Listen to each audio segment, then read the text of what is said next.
आज तो आपका भाई ये काम खत्म करके ही मानेगा. अरे हल्लो ना पब्लिक. आज जवळपास 2 दिवस झाले आहेत आणि हा तिसरा दिवस चालू आहे आपला रोटावेटरने ना गवत काढण्याचा. पण आज मात्र हे काम मला संपवायचंच होतं, कारण की याला एवढे दिवस देणं म्हणजे हे चुकीचं होतं. जास्त दिवस नाही लागले पाहिजे खरं तर, पण गवत पण खूपच झालं होतं, त्याच्यामुळे आपल्याला जास्त वेळ लागत होता. म्हणून मग आज शेवट करायचं असं ठरवलं आणि सकाळी आलो आणि घेतलं कामाला, केली सुरुवात. आज आपला कॅमेरामॅन जरा दुसरा असल्या कारणाने जरा ना व्हिडिओ हालतोय, पण घ्या तेवढं समजून. आता तुम्ही नाही समजून घेणार, मग कोण समजून घेणार ना मला. It's okay. मी पण आपला तयार वगैरे होऊन जगदंबाचे आपलं स्वेटर वगैरे जर्किंग घालून मस्तपैकी थंडीमध्ये, मग उन्हातसुद्धा थंडी वाजते यार, काय बोलावं आता. तुतीची रोपं वगैरे आपली इकडची जरा चांगली फुटलेली आहेत आणि त्या 2 फाट्यांमधली रोपं आहेत ना, ती अजूनसुद्धा थोडीशी बारीकच आहेत, अशी लहान दिसतात. इकडची मात्र अजून त्यांची ग्रोथ चांगली आहे. याला घेऊन आता घरी वगैरे गेलो. शेडचं पण काम बघा, आपलं जाळी वगैरे मारून वगैरे एकदम रेडीमध्ये आहे.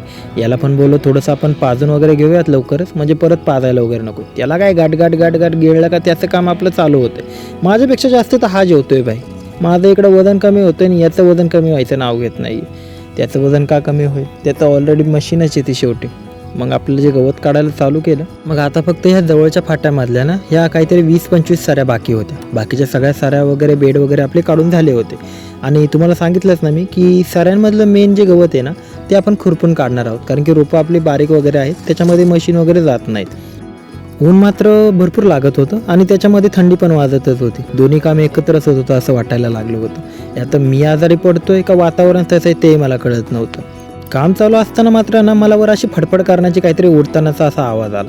वर बघतो तर माझा पहारेकरी वरून माझ्यावर लक्ष ठेवून होता. आता तो पहारेकरी कोण होता ते तुम्हाला दाखवायला पाहिजेच, कारण की तुम्ही त्याला ओळखतच असाल. हा पहा बसलाय तिथं मस्तपैकी. आता जातच नाही यार, माझा पाठलागच सोडत नाहीये. एवढं काय प्रेम आलंय मला कळत नाही. असं द्या, बसला तर आहे म्हणायला. मला पण पक्षी पाहिजेच होते, पण त्याला एक घर वगैरे करायला लागेल असं मला दिसतंय. त्यातल्या त्यात ते 2 अख्खे फाटे करून घेतले. तेवढा मला जेवढा त्रास झाला नाही ना, तेवढा या शेवटच्या काही साऱ्यांमध्ये त्रास झाला. त्यात मशीनही 2-3 वेळा बंद पडत होती. आता तो नेमका प्रॉब्लेम काय होता हे तर मला कळलं नाही. आणि हे जवळचे जरा काम राहिलं ना शेवटला, तर ते कामाला मला एकतर खूप कंटाळा येतो. पण ते करूनच घ्यायचं असं ठरवलं आणि पटकन ते कामही मी करूनच घेणार होतो.